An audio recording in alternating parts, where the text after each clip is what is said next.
Hello friends, study with Saurabh YouTube channel पे आपका स्वागत है। जैसा कि आप लोग जानते हैं कि हम लोग जो झारखंड एसएससी सीजीएल है उसके जो सिलेबस है उस पे पहले चर्चा कर ली है। आज के वीडियो में हम चर्चा करने वाले हैं कि जो पेपर 2 है उसमें हमारा जो चुनाव होना चाहिए लैंग्वेज पेपर का, वो क्या होना चाहिए, क्योंकि अदर स्टेट वाले जो स्टूडेंट्स हैं उनको जो लैंग्वेज पेपर है उनको चुनने में समस्या आएंगी। ठीक है, तो कई सारे लैंग्वेज पेपर हैं, उनमें किसका चुनाव करें? अदर स्टेट वालों के लिए हिंदी करें, इंग्लिश करें, कौन आसान होगा, कौन मुश्किल है, क्या हिंदी लेना सही है, क्या इंग्लिश लेना सही है, इन सब पे हम इस वीडियो में चर्चा करेंगे। ठीक है, यदि आपको वीडियो अच्छा लगता हो तो आप हमारे चैनल को सब्सक्राइब कर लें, वीडियो को लाइक शेयर कमेंट जरूर कर लें और वीडियो को पूरा देखें और उसके बाद अपना जो कमेंट है वो आप ज़रूर करें वीडियो पे, जिससे हमें पता चले कि मैं जो बता रहा हूँ वो आपको पसंद आ रहा है या नहीं आ रहा है। ठीक है, बाकी इस वैकेंसी की तैयारी के लिए आप हमारे चैनल को ज़रूर सब्सक्राइब कर लें। यहाँ पे हम जो इस वैकेंसी है उसकी तैयारी विस्तार रूप से करवाएंगे, आगे हम स्ट्रेटजी वीडियोज़ भी लाएंगे। ठीक है, तो चैनल को ज़रूर सब्सक्राइब कर लें। ये जो टेलीग्राम चैनल हैं इनको ज्वाइन कर लें। एक है JSSC मतलब झारखंड एसएससी, ठीक है, बाय स्टडी विद सौरभ, ये आप सर्च करेंगे मिल जाएगा आपको, ये लोगो है। उसके बाद एक मेरा ऑफिशियल चैनल है स्टडी विद सौरभ ऑफिशियल, इसमें आपको ये लोगो मिल जाएगा। आप दोनों को ज्वाइन जरूर कर लें। आप मुझसे बात करना चाहते हैं तो आप मुझे इस जो टेलीग्राम का मेरा यूज़र नेम है @ आप टाइप करेंगे सौरभ25 सिंह, तो आप मुझसे पर्सनली बात कर सकते हो। ठीक है, तो हम प्रश्न पत्र 2 है उसकी चर्चा कर रहे हैं। ठीक है, प्रश्न पत्र 2 में कौन कौन से, जो आपको पता होगा कि इसमें 100 बहुविकल्पीय प्रश्न मतलब MCQ पूछे जाएंगे, मल्टीपल चॉइस क्वेश्चंस होंगे और आपको इसके लिए 2 घंटे की अवधि दी जाएगी और ये मेरिट लिस्ट में काम देगा। ठीक है, मेरिट लिस्ट पेपर 3 और पेपर 2 को मिलाकर ही बनेगा, तो आपको पेपर 2 में ज़्यादा से ज़्यादा अंक लाने की प्रयास करने की आवश्यकता है। तो जो कई सारे छात्र हैं जो झारखंड राज्य से हों वो तो कई सारे भाषाएं ले सकते हैं, वो जानते हैं उन भाषाओं को, तो उनके लिए वो आसान होगा। लेकिन जो अदर स्टेट के राज्य हैं उनको ये बाध्य हो जाते हैं कि या तो वो हिंदी लें या फिर अंग्रेजी लें। तो हम इस वीडियो में देखेंगे कि क्या लेना आपके लिए सही होगा। यदि हिंदी लेते हैं तो आपको क्या बेनिफिट होंगे और इंग्लिश लेते हैं तो आपको क्या बेनिफिट्स होंगे। तो हम हिंदी पे ज़्यादा चर्चा करेंगे, क्योंकि सामान्यतः जो 90% भारतीय जो बिहार के छात्र हैं या फिर अदर स्टेट के हिंदी भाषी छात्र हैं वो हिंदी ही लेना पसंद करेंगे इंग्लिश की अपेक्षा। ठीक है, तो हम हिंदी पे ज़्यादा चर्चा करेंगे, इंग्लिश पे थोड़ी चर्चा कर लेंगे इस वीडियो में। ठीक है, तो ये जो भाषा है इसके लिए आपको ये सब भाषाएं दी गई है, वही चीज़ें यहाँ पे दी गई है प्रश्न पत्र 2 का। इसके सबसे पहले इसके सिलेबस पे चर्चा कर रहे हैं, तो नोटिफिकेशन में दिया गया है कि जो सिलेबस है यह यहाँ पे दिया गया है। तो हम लोग चलिए सिलेबस की ओर बढ़ते हैं कि किस तरह से सिलेबस इसमें दिया गया है। तो आप यहाँ पे देखेंगे कि जो सिलेबस है वो हिंदी में वो है भाषा, साहित्य, हिंदी साहित्य का इतिहास, उपन्यास, कहानी, नाटक और एक आप जोड़ लेंगे व्याकरण। ठीक है, व्याकरण भी इसमें है। तो ये हमारा 7 चैप्टर बनता है, भाषा, साहित्य, हिंदी साहित्य का इतिहास, उपन्यास, कहानी, नाटक और व्याकरण। ये पूरा जो है वो हमारा हिंदी का सिलेबस है। इस पे हम डिटेल्स वे में चर्चा करेंगे हिंदी पे कि जो हिंदी लेना सही है और यदि सही है तो आप हम जो तैयारी है वो आप कहाँ से करेंगे हिंदी की। ठीक है, तो हम इस वीडियो में पूरे चर्चा करेंगे इस पे, तो वीडियो में बने रहिए। आपको जो इस वीडियो देखने के बाद आपको एकदम कंफर्म हो जाएगा कि हमें हिंदी की भाषा का चयन करना है और हमें जो तैयारी करनी है वो कहाँ से करनी है। ठीक है, तो देखिए ये ऑफिशियल जो सिलेबस है उसी को मैंने अलग अलग करके, ये जो यहाँ पे दिया गया है इन्हीं सब चीज़ों को मैंने अलग कर करके एक एक स्लाइड बना के आपको समझाने का धीरे धीरे प्रयास कर रहा हूँ। ठीक है, तो सबसे पहले हम लेके चलेंगे भाषा को, जैसा कि आपने देखा था। तो सबसे पहले हम भाषा पे चर्चा करेंगे। तो भाषा में कौन कौन सी चीज़ें हमको पढ़नी है। तो भाषा में सबसे पहले आपको पढ़नी होगी हिंदी की उत्पत्ति, जो हिंदी भाषा है उसकी कैसे उत्पत्ति हुई। ठीक है, आप जानते होंगे कि जो अभी वर्तमान में हिंदी जो है वो ऐसी नहीं हुआ करती थी। जो संस्कृत है वो पहले हुआ करती थी, उससे अपभट्ट आया, फिर अपभ्रंश आया, आगे चल के कई सारी भाषाएं डेवलप्ड होती गई, ठीक है? तो वो हिंदी की उत्पत्ति आपको पढ़नी है कि हिंदी कैसे डेवलप्ड हुआ, मतलब हिंदी का इतिहास आपको पढ़ना है, ठीक है? उसके बाद जो पुरानी हिंदी अबहट्ट जो भाषा है, जो अबहट्ट भाषा है, ये अपभ्रंश और आधुनिक भारतीय भाषाओं के बीच का क्षेत्र है। मतलब कि जो पहली भाषाएँ जो हुआ करती थी, वो अपभ्रंश होती थी, ठीक है? और उसके बाद जो मॉडर्न हिंदी आ गई, तो बीच का जो क्षेत्र बचा, बीच का जो टाइम पीरियड बचा, उसमें ये अबहट्ट भाषा आई थी। तो उसी अबहट्ट के बारे में हमको जानना है, उसी अबहट्ट के बारे में हमको पढ़ना है, ठीक है? तो ये दूसरा टॉपिक हमारा हो जाएगा। उसके बाद एक हमको डिंगल भाषा पढ़नी है। भाषा में आपको सिलेबस में दिया गया है डिंगल। डिंगल जो है ये प्राचीन राजस्थानी जो है, इसका नाम है प्राचीन प्राचीन राजस्थानी नाम से जाना जाता है, जो कि नागरी लिपि में ही लिखा जाता है। जो हम लोग नागरी लिपि में लिखते हैं ना, हिंदी तो देवनागरी, ये जो लिखा हुआ है ये देवनागरी लिपि में ही लिखा हुआ है, ठीक है? तो देवनागरी लिपि में कई सारी भाषाएं लिखी जाती है, जैसे कि उड़िया आप देख सकते हो, बंगाली देख सकते हो। तो वो आपको देखने को, मतलब आप जो जो भाषाएं लगभग पढ़ लेते हो ना, वो सब देवनागरी में ही लिखी होती हैं, ठीक है? जैसे कि संस्कृत भी है, वो भी देवनागरी में ही लिखी जाती है। तो ये प्राचीन भारतीय भाषा है, जिसमें गद्य के साथ साथ काव्य में भी साहित्य हैं, ठीक है? गद्य के साथ साथ काव्य में साहित्य है। डिंगल का जो प्रयोग होता था वो राजस्थान, गुजरात, कच्छ, मालवा और सिंध सहित आसपास के क्षेत्रों में किया जाता था। तो यहाँ पे हमने किन किन चीज़ों पे हमको ध्यान देने की आवश्यकता है, तो हम हिंदी की उत्पत्ति को पढ़ेंगे, ठीक है? हम विस्तार रूप से इस पे चर्चा करेंगे कि हमको जो हिंदी की उत्पत्ति है वो कहाँ से पढ़नी है। पहले आपको जान लेने का चाहिए, आपको ये जान लेना ज़रूर आवश्यक है, आपको जानना कि हम जो ये यदि चयन कर रहे हैं हिंदी का, तो हमें करना चाहिए या नहीं करना चाहिए। तो मैं तो कहूँगा कि हिंदी का आप चयन करें, ये आप आसानी से कर सकते हो, ठीक है? पढ़ना तो पड़ेगा ही। तो ये 3 चीज़ों पे हम चर्चा करेंगे इसमें, हिंदी की उत्पत्ति और पुरानी जो हिंदी अवट्ट भाषाएँ हैं, उसके बाद डिंगल, ठीक है? उसके बाद आपको भाषा के विभिन्न स्वरूप पे चर्चा करनी है। जो आपका अगला सिलेबस है, वो भाषा का विभिन्न स्वरूप है, जिसमें रचनात्मक भाषा, जो भाषा की रचनाएँ हैं, उन सब पे चर्चा करेंगे। उसके बाद भाषा जो है राष्ट्रभाषा और राज्य भाषा पे चर्चा करेंगे, जिसमें कुछ आर्टिकल्स जो होंगी उन पे आपको थोड़ी-थोड़ी पढ़ने की आवश्यकता होगी। उसके बाद संपर्क की भाषा और संचार की भाषा, मतलब जो भाषा है वो कैसे एक-दूसरे को कनेक्ट करने में हेल्पफुल हो रहा है, इन सब पे आपको पढ़ने की आवश्यकता होगी, ठीक है?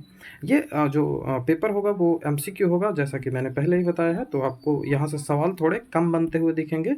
इन सब जो चीज़ें हैं, इनसे सवाल यदि बनेंगे भी तो वो आसान बनेंगे, तो आपको कोई समस्या नहीं होगी, ठीक है? तो कनेक्टिविटी से सवाल बनेंगे, देखिए। उसके बाद राज्य भाषा से सवाल बनेंगे यहाँ पे। उसके बाद जो रचनात्मक भाषाएँ हैं, उनसे सवाल यहाँ पे आपको देखने को मिलेंगे, ठीक है? उसके बाद जो इसका तीसरा सेक्शन बचता है, वो भाषा विज्ञान का बचता है। यहाँ से आपको सवाल जो टफ लेवल के पूछे जाएँगे, जैसे कि भाषा की परिभाषा, तो आप ये तो आसानी से दे दोगे। भाषा की परिभाषा यदि आपसे पूछ लिया जाए ऑब्जेक्टिव फॉर्म में, तो आप आसानी से दे सकते हो। इसका इसमें कोई आपको समस्या नहीं होगी। उसके बाद भाषा की उत्पत्ति कैसे हुई? पहले आदमी बोलना सीखा, ठीक है? उसके बाद लिखना सीखा। तो लिखने के लिए जो लिपि चाहिए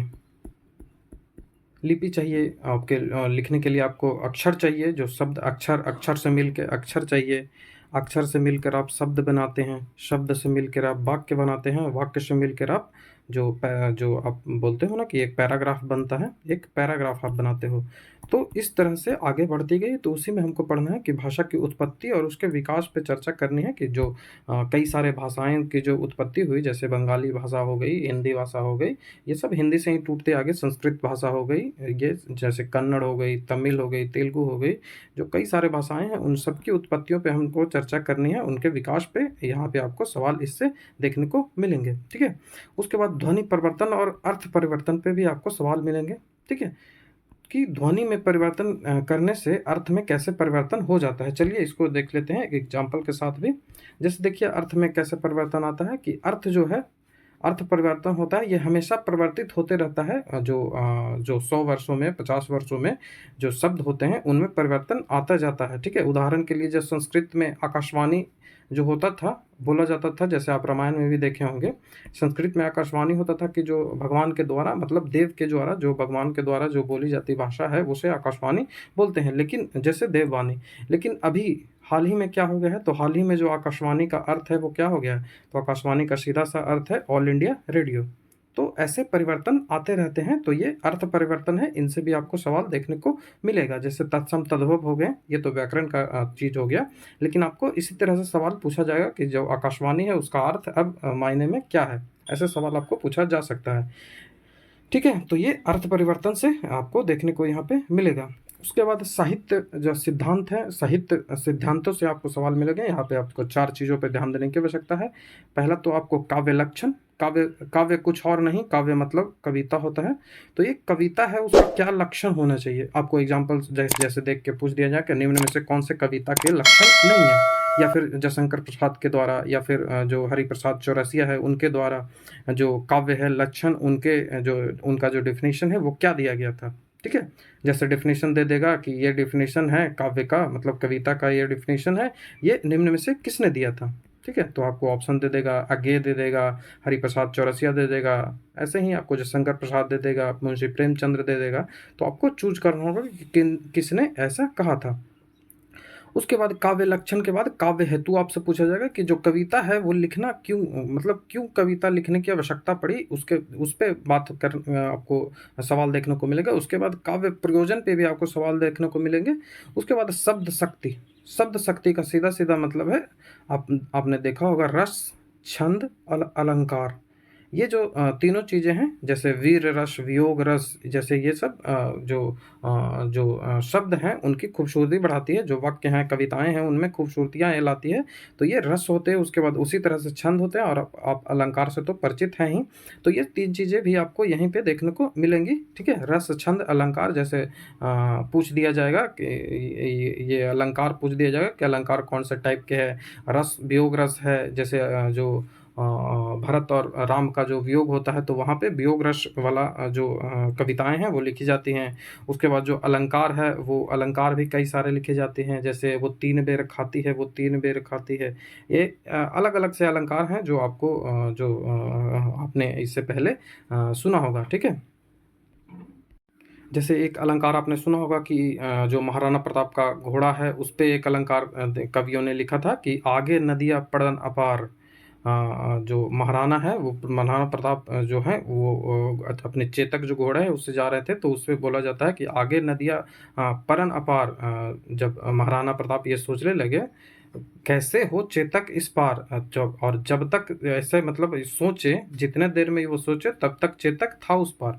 तो यहाँ पे अलंकार, अतिशयोक्ति अलंकार का यूज किया गया है, जिसमें बताया गया है कि चेतक की जो उसकी जो खूबियाँ थी वो कितनी बेस्ट थी। ठीक है, तो ये आपको यहाँ से सवाल आपको देखने को मिलेगा। अब डिटेल्स वे में हम चर्चा करते हैं कि काव्य लक्षण, काव्य हेतु, काव्य प्रयोजन और जो है ये क्या क्या चीज़ें होती हैं। ठीक है, काव्य लक्षण क्या है? तो काव्य लक्षण का निर्धारण, ये जो काव्य लक्षण का निर्धारण करना, ये काव्य शास्त्र का महत्वपूर्ण प्रयोजन है। ठीक है, जैसा कि मैंने बताया, आप जब इन चीज़ों को पढ़ेंगे तो इसका जो सीधा सीधा अर्थ होता है कि कोई पद या कोई गद्य वाक्य जो है वो काव्य है या नहीं, वो कविता है या नहीं। सीधा काव्य का सीधा सीधा अर्थ है वो कविता है या नहीं, इस पे चर्चा होगी। तो आचार्य भरत मुनि, जो व्याकरण जो बुक आपने भरत मुनि का पढ़ा होगा, व्याकरण, ठीक है, आपका अपने ये नाम भी सुना होगा, ये एग्जाम में पूछे जाते हैं। तो भरत मुनि ने रीतिकाल के कवियों, आधुनिक कवियों ने भी अपना मत अभिव्यक्त किया है। तो कई सारे जो काव्य पे आपको मत देखने को मिलेंगे। जैसे जो काव्य है उसे महाभाष्य भामह के अनुसार जो दिया गया है, उसमें शब्दार्थ सहितो कामव्य गद्य पद च तद्विदा, ये संस्कृत का शब्द है। इसका अर्थ होता है कि शब्द और अर्थ के सहभाव को काव्य कहते हैं। तो यहीं से ऐसे ही कई सारे डिफिनेशंस दिए जाएंगे, जैसे आपको डिफिनेशंस देके ही बता दिए जाएंगे कि शब्द और अर्थ के सहभाव को काव्य कहते हैं। निम्न में से ये किसने कहा था? तो ये किसने कहा था? भामह। ऐसे ही आपको कई सारे सवाल देखने को आपको मिलेंगे। उसके बाद जो काव्य है उसको तीन चीज़ों में बांटा जाता है। तो शब्द और अर्थ के आधार पर काव्य होता है, शब्द के आधार पर काव्य होता है, रस और ध्वनि के आधार पर काव्य होता है। तो इस तरह से आपको कई चीज़ें मिलेगी। मैं एक ब्रीफ आपको नॉलेज देने का प्रयास कर रहा हूँ, एक ओवरव्यू देने का प्रयास कर रहा हूँ कि आपको किस तरह के सवाल आपको देखने को मिलेंगे और कौन कौन सी चीज़ें आपको यहाँ पे पढ़नी है। ठीक है, उसके बाद आपने जैसे देखिए जयशंकर प्रसाद ने क्या कहा है, सूर्यकांत त्रिपाठी निराला ने क्या है कि कविता विमल चंचल हृदय का उच्छ्वास है। उसी तरह से महादेवी वर्मा ने कहा है कि कविता कवि विशेष की भावनाओं का चित्रण है, और यह चित्रण इतना ठीक है कि उससे वैसे ही भावनाएं किसी दूसरे के हृदय में आविर्भूत होती है। तो ऐसे ही कई सारे जो लेखक हैं, कई सारे जो साहित्यकार हैं, उन्होंने जो अपने विचार कविता के बारे में, काव्य के बारे में रखा है। तो ये सारे आपसे पूछे जा सकते हैं। जैसे पूछ दिया जाएगा कि कविता हमारे परिपूर्ण क्षणों की वाणी है, ठीक है, तो ये किसने कहा? तो ये सुमित्रा नंदन पंत ने कहा। आपको मैं पेपर भी दिखाऊंगा कि कितने टफ लेवल के हिंदी के जो पेपर हैं वो पूछे गए थे, और ये जो मैं दिखा रहा हूँ इन सब से भी सवाल आपको देखने को वहाँ पे मिलेंगे।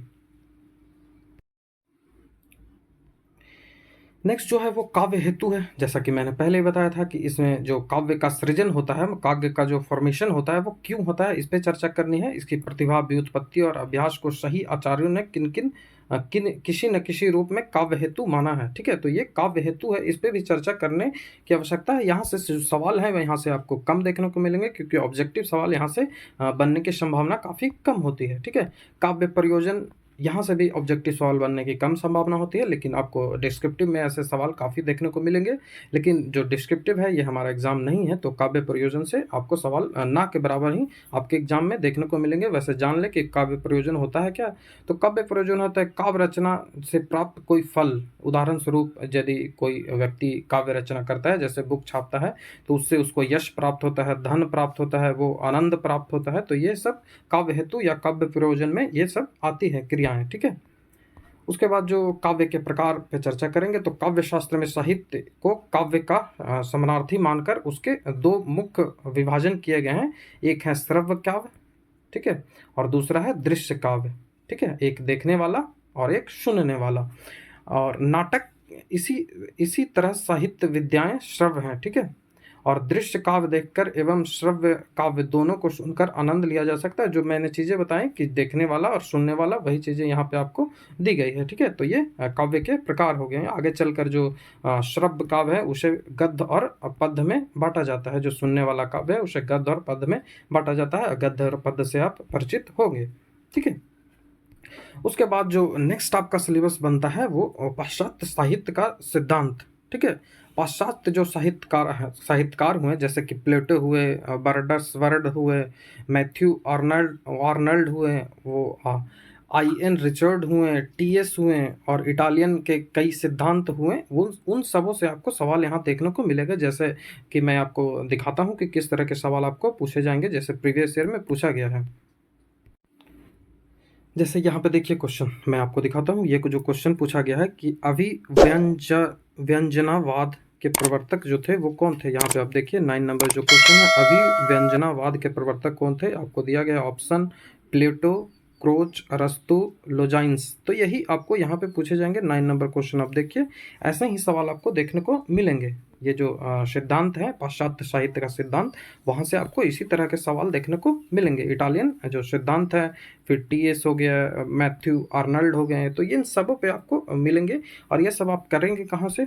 तो आप खुद से भी कर सकते हैं, नहीं तो आप कोई टीचर रखें आप जो आपको पढ़ा देते हो इन सब चीज़ें, या फिर मुझे समय मिलेगा तो मैं इन चीज़ों को भी कंप्लीट कर दूंगा। मुझे थोड़ा समय कम मिलता है, जिस कारण से मैं जो ज़्यादा कुछ कर नहीं पाता हूँ, लेकिन मुझे यदि मैं टाइम निकालने का प्रयास करूँगा और इन सब चीज़ों पे जो प्रीवियस ईयर में क्वेश्चंस पूछे गए हैं और आगे जो पूछे जाने की संभावनाएँ बनती हैं, उन सबको एक जगह कलेक्ट करके आपको दे दूँगा, ठीक है।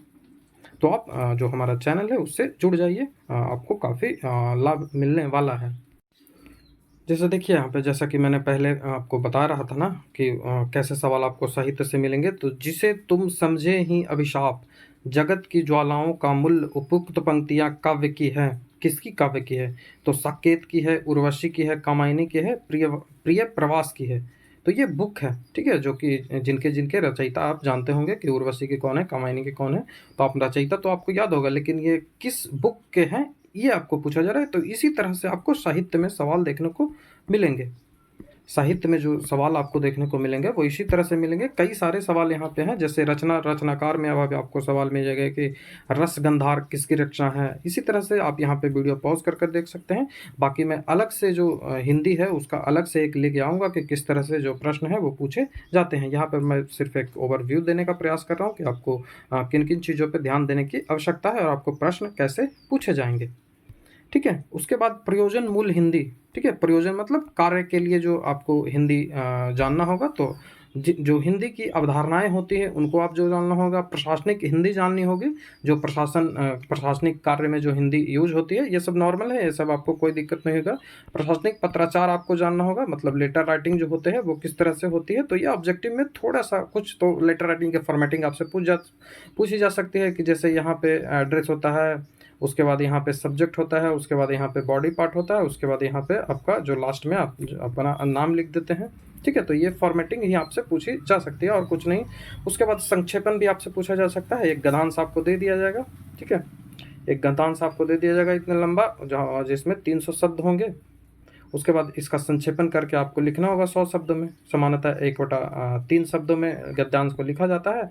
तो ये आपको ये ऑब्जेक्टिव में तो ऐसी पूछे जाने की संभावनाएं कम बनती है, लेकिन कुछ कुछ सवाल है जो यहाँ से पूछे जा सकते हैं। उसके बाद टिप्पण से भी सवाल आते हैं, जैसे जो कौन सा साहित्यकार हैं, उन्होंने किस पर क्या टिप्पणियाँ की, उस पर भी सवाल आपको देखने को मिलेंगे। ठीक है, प्रारूपण से भी सवाल आपको मिलेगा। ठीक है, प्रारूप बनाना, उससे सवाल आपको देखने को मिलेगा। उसके बाद प्रतिवेदन से भी सवाल आपको देखने को मिलेगा। ये नॉर्मल सी चीज़ें हैं, आप आसानी से कर लोगे, इसमें कोई समस्या नहीं है। आपको जो सबसे ज़्यादा जो समस्या आपको देखने को मिलेगी, आप जो झेलेंगे वो कहाँ पे झेलेंगे, तो आप इस पार्ट में झेलेंगे। साहित्यिक सिद्धांत जो होता है वो काव्य लक्षण, काव्य हेतु, काव्य प्रयोजन और शब्द शक्ति, ये तो आप आसानी से कर लोगे। लेकिन ये ऊपर 3 वाले, और आगे चलकर हम और चर्चा करेंगे कि साहित्य का जो सिलेबस है वो कैसा दिया गया है, तो उन सब में आपको काफ़ी समस्या देखने को मिलने वाली है। ठीक है, अब देखिए यहाँ पे जो हम बात कर रहे थे कि साहित्य जो है वो साहित्य में कौन कौन सी चीज़ें आपको पूछी जाएगी, तो काव्य पूछी जाएगी। काव्य में जो आपको कौन कौन से कवि जो हैं उन पे आपको काफ़ी फोकस करने की आवश्यकता है। काफ़ी फोकस क्या, इन्हीं पे फोकस ही करने की आवश्यकता है।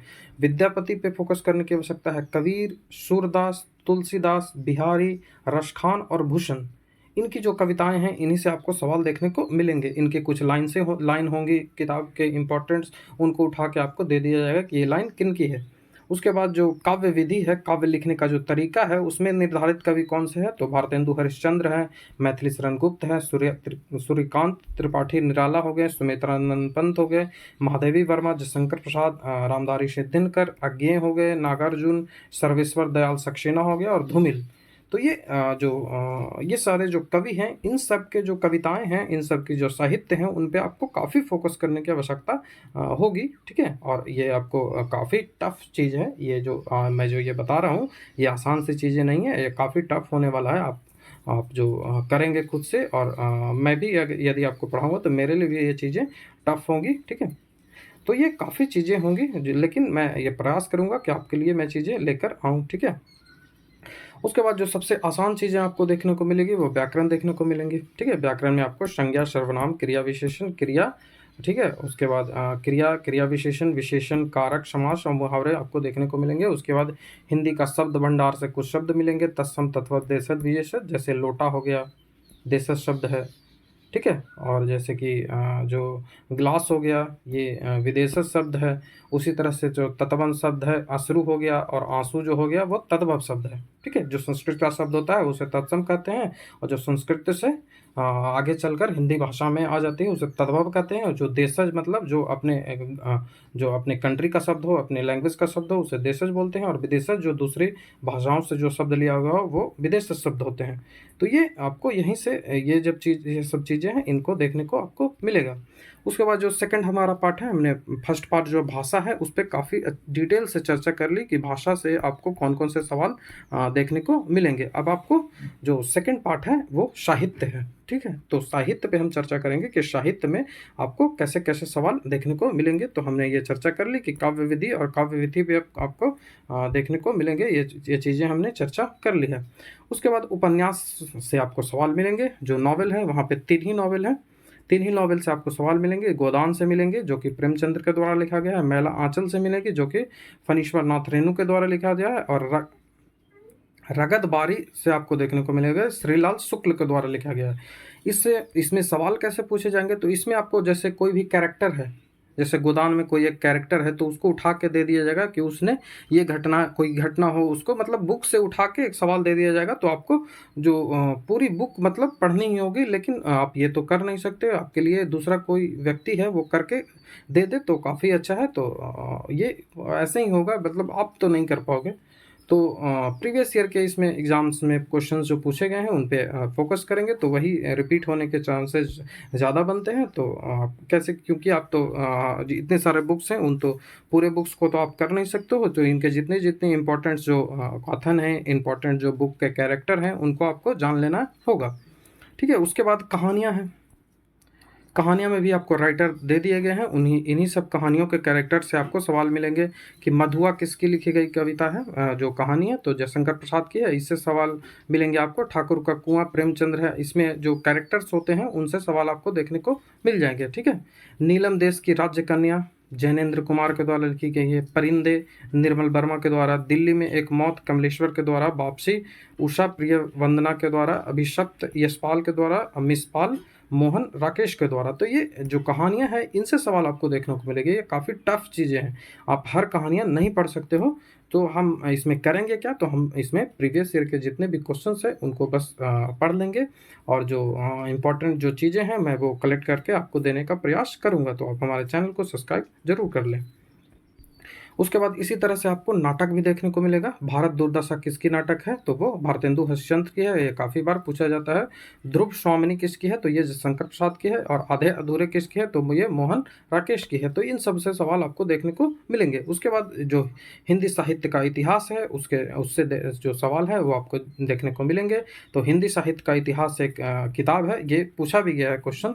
मैं आपको प्रीवियस ईयर के जो क्वेश्चंस दिखाऊंगा तो उसमें आपको ये चीज़ें क्लियर हो जाएंगी। तो रामचंद्र शुक्ल के द्वारा हिंदी साहित्य का इतिहास जो है वो डॉक्टर नागेंद्र के द्वारा है, उसमें भी आपको इन सब चीज़ों पे चर्चा होगी। ठीक है, तो ये जो हिंदी का ये जो सिलेबस था, जिसमें भाषा, साहित्य, हिंदी साहित्य का इतिहास, उपन्यास, कहानी, नाटक और व्याकरण, ठीक है, इन सभी पे हमने काफ़ी डिटेल्ड में चर्चा की कि कैसे कैसे इन सभी पे हमको आगे बढ़ने की आवश्यकता है। तो अब सबसे ज़्यादा जो ज़रूरी आपको लिए हो जाता है कि आपको पूछेंगे कि इन सब के लिए बुक कौन सी लें। तो ऐसी तो कोई एक बुक हो नहीं सकती है जो इन सबों में काम दे दे। आपको कई सारे बुक्स पढ़ने की आवश्यकता है जो आप पढ़ नहीं सकते हो, क्योंकि आपके पास ये एक समय नहीं होता। आपके लिए कोई शिक्षक ही कोई आपके लिए करके कर सकता है। ठीक है, आप ऐसा नहीं कर सकते हो खुद से, तो आपको शिक्षक पे ही इन सब चीज़ों के लिए निर्भर होना होगा। लेकिन आप खुद से भी पढ़ेंगे तो आप लूसेंट का एक किताब खरीद लें। लूसेंट का एक बड़ी वाली किताब आती है, ठीक है, मैं वो छोटी आती है वो नहीं बोल रहा हूँ, एक बड़ी आती है ऐसी किताब, ठीक है, वो जिसमें साहित्य का जो पार्ट होता है वो काफ़ी अच्छा से दिया हुआ रहता है। मैं उसका लिंक भी डिस्क्रिप्शन में आपको दे दूंगा, तो वहाँ से आप भी उसे बाई कर सकते हो, वहाँ से आप उसे खरीद सकते हो। तो वो लूसेंट वाली किताब आप खरीद ले, वहाँ पे काफ़ी जो चीज़ें हैं साहित्य से रिलेटेड वो आपको यहाँ पे मिल जाएगी, तो आपको कोई समस्या नहीं होगी। ठीक है, उसी तरह से जो कुछ छात्र हैं वो चाहेंगे कि हम इंग्लिश लेंगे, तो इंग्लिश में तो मैं इतने डिटेल से नहीं जाऊंगा, लेकिन जो चीज़ें हैं वो मैं आपको क्लियर कर देता हूं कि कहां कहां से आपको सवाल देखने को मिलेंगे और जो बुक्स है वो कौन सी आप प्रेफर करेंगे। एरर रिकॉग्निजेशन ये ग्रामर से है, कोई आपको समस्या नहीं होगी। फिलर कोई समस्या नहीं। वोकैबुलरी आप याद करेंगे। स्पेलिंग कोई समस्या नहीं।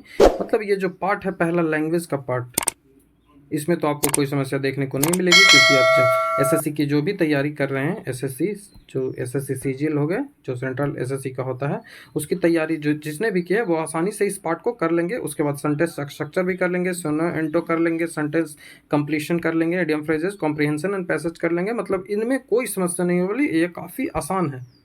ठीक है, यहाँ से आप जो स्टेट में इंग्लिश के सवाल भी पूछे जाते हैं वो इजी लेवल के पूछे जाते हैं। जो सेंट्रल लेवल के जो एग्ज़ाम्स होते हैं उनसे काफ़ी इजी इसमें सवाल होते हैं। तो आप यहाँ से इन चीज़ों को कर सकते हो। तो आप जब इंग्लिश लोगे तो ये आपको फ़ायदा होगा। जैसे हिंदी वाले में भी होता है कि ग्रामर सेक्शन आप आसानी से कर लोगे, क्योंकि वो आसान होता है। ठीक है? समस्या आएगी यहीं पे लिटरेचर जो दूसरा पार्ट होता है, साहित्य, जो कि हिंदी में भी समस्या है और यहाँ पे इंग्लिश में भी समस्या है। यहाँ पे सेम वही चीज़ें आपको पूछी जाएगी जो इंग्लिश में पूछी गई थी, वहाँ हिंदी में पूछी जाएगी, वहाँ इंग्लिश में यहाँ पूछी जाएगी। नॉवेल पूछा जाएगा, ओल्ड मैन एंड द सी किसके द्वारा लिखा गया है, तो ये, ठीक है? तो ऐसे ही जैसे आर के नारायण के द्वारा द पेंटर ऑफ साइन, ये सब ड्रामा पूछी जाएगी आपसे, पोएट्री पूछी जाएगी, तो सवाल उसी तरह से पूछे जाएंगे जैसे मैंने आपको हिंदी में बताया। उसी तरह से शॉर्ट स्टोरीज आपसे पूछी जाएंगी, एसेज से सवाल आपको मिलेंगे, history of the English literature से पूछेंगे और फोनेटिक्स से आपको सवाल भी देखने को आपको मिलेंगे। तो आपको जो हिंदी और इंग्लिश कोई भी आप चयन करते हैं तो जो आपकी मेहनत है वो उतनी ही आपको करनी पड़ेगी, जितनी आपको हिंदी में करेंगे उतनी ही आपको मेहनत ये इसमें भी करनी पड़ेगी, ठीक है? तो इस वीडियो में लगभग 30 मिनट का वीडियो हो गया होगा, क्योंकि काफ़ी डिटेल से हमने चर्चा की कि हमें पेपर 2 में हिंदी लेना चाहिए और किन किन चीज़ों पे हमें फोकस करनी चाहिए और कैसे हमको पढ़नी चाहिए। ये सब हम इन पे हमने काफ़ी डिटेल से चर्चा की। तो आशा करता हूँ आपको इस वीडियो देखने के बाद आप ये कंफर्म हो जाएंगे कि हमें पेपर 2 में हिंदी विषय लेना है या इंग्लिश विषय लेना है, और हिंदी लेना है तो वो किस तरह से हमें उसकी तैयारी करनी है और जो किन किन सेक्शंस हैं उन पे हमको फोकस करनी है, कौन से हमें जो बुक्स है वो प्रेफर करनी है। तो मैं ये कहूँगा कि आप हमारे चैनल जो है उसको सब्सक्राइब कर लें, क्योंकि यहाँ पे जो झारखंड एसएससी सीजीएल है उससे रिलेटेड काफ़ी जो इम्पोर्टेंट जो फैक्ट्स हैं, इम्पोर्टेंट जो क्लासेस हैं वो मैं लेने का प्रयास करूँगा। मैं सबसे पहले जो स्ट्रेटजी का मैं एक वीडियो लेके आऊँगा, लेकिन मैं आपको बता दूँ कि हिंदी आप यदि आपका अच्छा रिस्पॉन्स रहा तो अब मैं हिंदी भी करवा दूँगा, और जो ये सब रिलेटेड जो चीज़ें हैं मैं हिंदी भी करवा दूँगा, और झारखंड स्पेशल जिस 40 नंबर का जो सवाल आता है पेपर 3 में वो भी मैं करवाने का प्रयास करूँगा। तो आप हमारे चैनल को सब्सक्राइब ज़रूर कर लें, ठीक है? तो वीडियो अच्छा लगे तो चैनल को सब्सक्राइब कर लें और अपने दोस्तों के साथ शेयर ज़रूर करें, जिससे हमसे ज़्यादा से ज़्यादा लोग जुड़ जाएं, क्योंकि मुझे जो मेरा चैनल है वो काफ़ी नया है। तो आप हमसे ज़्यादा से ज़्यादा जो लोग जुड़ेंगे तो हमें जो मोटिवेशन है वो ज़्यादा मिलेगी। जो और वीडियो पे आप कमेंट ज़रूर करें कि हमारा जो वीडियो है वो आपको कैसा लग रहा है। वीडियो को लाइक शेयर ज़रूर करें, ये काफ़ी मेरे लिए मैटर करता है। तो आप जो हमारा जो चैनल है उसको शेयर ज़रूर कर दें, क्योंकि ज़्यादा से ज़्यादा लोग हमसे जुड़ सकें। जो टेलीग्राम का चैनल है वो आप ज्वाइन करना ना भूलें। ये स्टडी विद सौरभ ऑफिशियल और JSACY स्टडी विद सौरभ, ये 2 चैनल हैं, आप इनको ज्वाइन जरूर कर लेंगे, ठीक है? बाकी वीडियो देखने के लिए थैंक यू। आपने 30 मिनट तक वीडियो मेरा देखा, यहाँ तक आप पहुँच गए, इसके लिए बहुत बहुत धन्यवाद आपका। चलिए अगले वीडियो में मिलते हैं।